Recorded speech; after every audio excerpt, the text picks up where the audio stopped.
up, you guys? Thank you so much for dropping by this sneak peek page. I am so excited to share more with you about what we do as coaches, who we are, what we stand for, and all of that good stuff.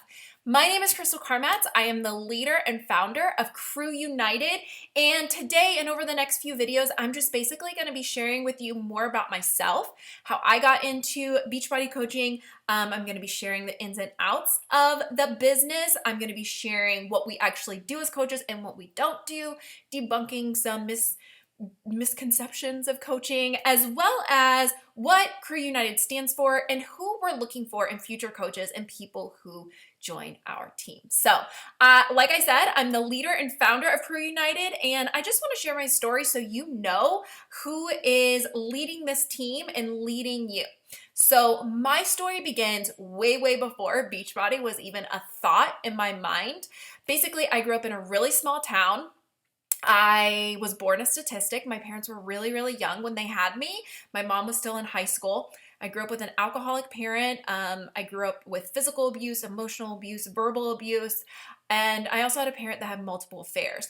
Because of these traumatic events in my life and being the oldest of 4 siblings, I eventually spiraled into really unhealthy eating habits, eating disorders, and body dysmorphia. After I left my house and graduated, I went to school for a whopping 5 months. While I was there, I was sexually assaulted and quickly dropped out, which then sent me into a spiral of going down the road of drugs and alcohol. During that time, I met my then husband, and we pretty much got pregnant within the first 6-7 months we were dating. So it was really quick. I was really shocked. I was not ready to have kids. I was only 22 years old and obviously had to grow up really fast. When I look back on it now, I realized getting pregnant with Carson was probably one thing that saved my life. But I was also in a really unhealthy marriage. We were living in Section 8 housing. We were accumulating thousands and thousands of dollars in debt. And by the time I was 24, we got pregnant with our second daughter, Katie. After I had her, I was in complete shambles. I was depressed. I was a hermit. I was sitting at over $30,000 in credit card debt, as well as medical debt from not being able to afford health insurance. So we were owing the hospitals $10,000 just for giving birth. As well as there were times that I would go to the grocery store and I would have to choose between buying diapers and being able to afford to put gas in my car. There were so many times I would have to call my husband and ask him how much gas I could put in the car, and most of the time I could only put $10 at a time. I was working about 50 hours a week for a hotel where I was overworked, underpaid, undervalued, and taken advantage of. I remember one time my boss coming to me and telling me he loved that I worked at the front desk because I just kissed ass really well.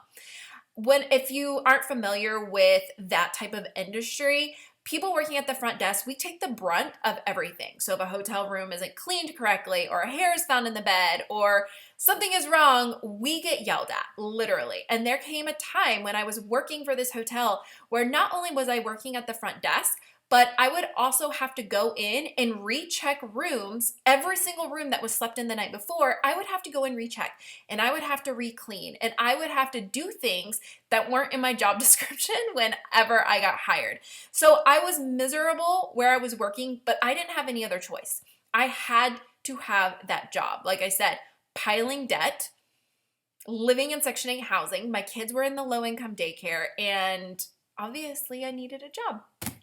At one time during our marriage, we actually had the IRS coming after us with threatening liens.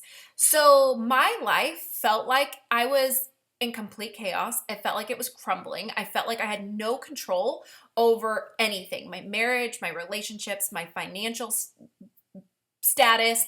I felt like I had no control over my body. I felt like I had no sense of security, and I was missing a lot of that. One day I was up, it was 2 o'clock in the morning. I believe I was feeding Katie, eating out of a bag of, I don't remember if it was Doritos or Cheetos, one of them. I was eating out of a bag of chips, and I came across an infomercial with this bouncing blonde girl working out and having a good time. And I thought to myself, I want to do that. So I bought my very first and last thing off of an infomercial. I had to put it on a credit card. I had no other way. And so I bought this workout program having no clue it was affiliated with Beachbody. I was the person living under a rock who didn't even know what P90X was. And I started doing this workout. Whenever I started, I told myself, I'm going to commit.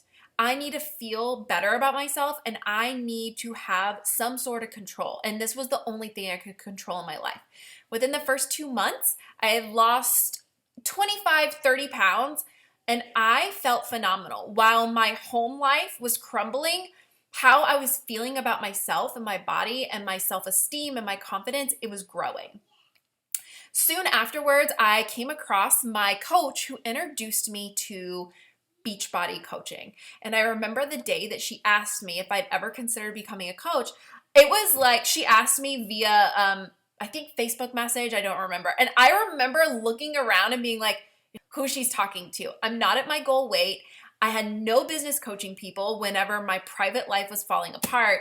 But also, I had a 2-year-old and a 4-month-old at the time. I was working 50 hours a week. I was having to commute.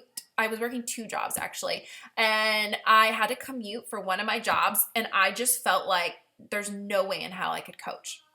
After asking a million questions, after ghosting her, I finally came back to her. And my thought process was, well, why not? What is the worst thing that could happen? You know, and that's what pushed me. So I decided to sign up and become a coach, and without any fitness background, zero knowledge about health and fitness. I literally thought that eating canned green beans was like the healthiest thing in the world. Growing up in Texas, everything is fried, smothered, gravies, tons of butter, tons of sugar. So I just knew nothing, literally. But I decided to jump in. I'm not gonna lie, when I first became a coach, I sucked. I was horrible at it. And it's because I was so afraid. I'm introverted. I was afraid to talk to people. I was scared to get personal with people. I was scared to even put myself out there for the fear of being judged, but also the fear of failure. I didn't want to disappoint anyone, especially my kids. Again, that question of why not me resurfaced in my head. And that's when I decided, again, why not me? And I just jumped in with both feet. So fast forward, within the first 15 to 18 months, I ran with this business. I put my head down and I worked. And within that time, I was able to fire my boss. I earned my very first 6 figures that I had ever earned in my life. I talked about my life. I talked about my struggles. I just documented what I was doing so that I could feel better in my own skin, so I could have more confidence, so I could love the skin I was in. After becoming a coach, I lost an additional 30 pounds and I felt the best I had ever felt in my life. But at the same time, my marriage was taking a toll on who I was as a person. It was dragging me down. It was affecting our kids. And for the first time in my life, I was able to have a voice. I did not have a voice growing up. And I was able to take a stand and I left that very unhealthy marriage. When I left, I took nothing with me. I literally filled up what I could fit in my car. My dad helped out at the time and I put what I could fit in his truck and I moved. I decided that I was going to start over with my life and I was going to be the best possible role model for my daughters. Again, fast forward, and within the very first 5 years as a coach, I had earned over $1 million. I had also become an elite coach. I was in the top 25 of the network, and out of 300,000 coaches, being in the top 25, that was a huge accomplishment. That's like the top 0.1% of the business. And the best thing that happened during this time was Beachbody gave me the confidence to put my happiness first. I had been serving other people my entire life. I grew up taking care of my 3 younger siblings. I grew up trying to please my parents so that they would love me. I grew up trying to do everything that everyone told me I should be doing with my life so I could be living up to their standard. But for the first time in my life, I felt like I had the confidence to take control and to put my happiness first. Fast forward to now, I met my current husband, Stu, and we had our third daughter together. And she is an incredibly wild child, a blessing. But soon after I had her, I realized I was going through postpartum depression. I did not go through that with my first two daughters, so this was completely new to me. And it literally felt like I was suffocating. My postpartum depression quickly turned into a bipolar 2 diagnosis, as well as OCD and PTSD from my childhood traumas that I had just been pushing down. I needed to rebuild myself again. And it felt so far away whenever I decided to tackle this and to tackle my mental health. But I had done this before. I had gone through divorce. I had gone through, such very harsh times in my life that I knew that if I could overcome that, I could overcome this as well. And that's exactly what I did. And looking back, there's so many times when people come to me and they're like, Krystal, how did you go through that? How did you go through such a hard divorce that put me through the ringer in the court system, as well as how did you overcome those mental health struggles? How did you overcome that childhood trauma? How did you go through that and come out on top? And this sounds like super cheesy and cliche, but this business gave me a reason to dig in. The community, the friendships, obviously the financial gain, everything. It gave me the grit and it gave me the determination to do better with my life. And when everything else was crumbling around me, this pushed me to become the best possible version. But not only that, I loved helping other people get out of their circumstances. And I love helping other people change their life around as well and to help turn their situation around, no matter what it is, whether it's weight loss, whether it's emotional, whether it's physical, whether it's financial. My goal is to help people live their healthiest possible life in all aspects. Blah, blah, blah. And this changed my life. Like I said, it completely changed my life. So if you're watching this right now and something is resonating with you and something is saying, you know what, maybe this could be for me, I'm encouraging you to watch the next few videos. I'm encouraging you to keep an open mind.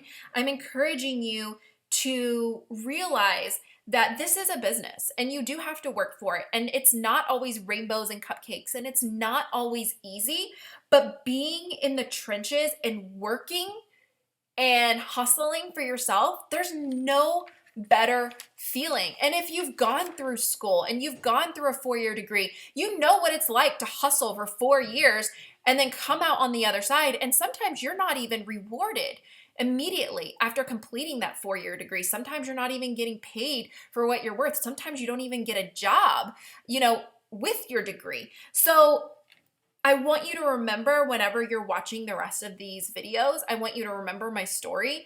I want you to remember where I came from, and I want you to remember the potential, because you can accomplish anything in whatever you set your mind to. So if I can do this as a broken mom in a really shitty situation and circumstance, if I was able to go through everything I was able to go through and still change my life, that's possible for you.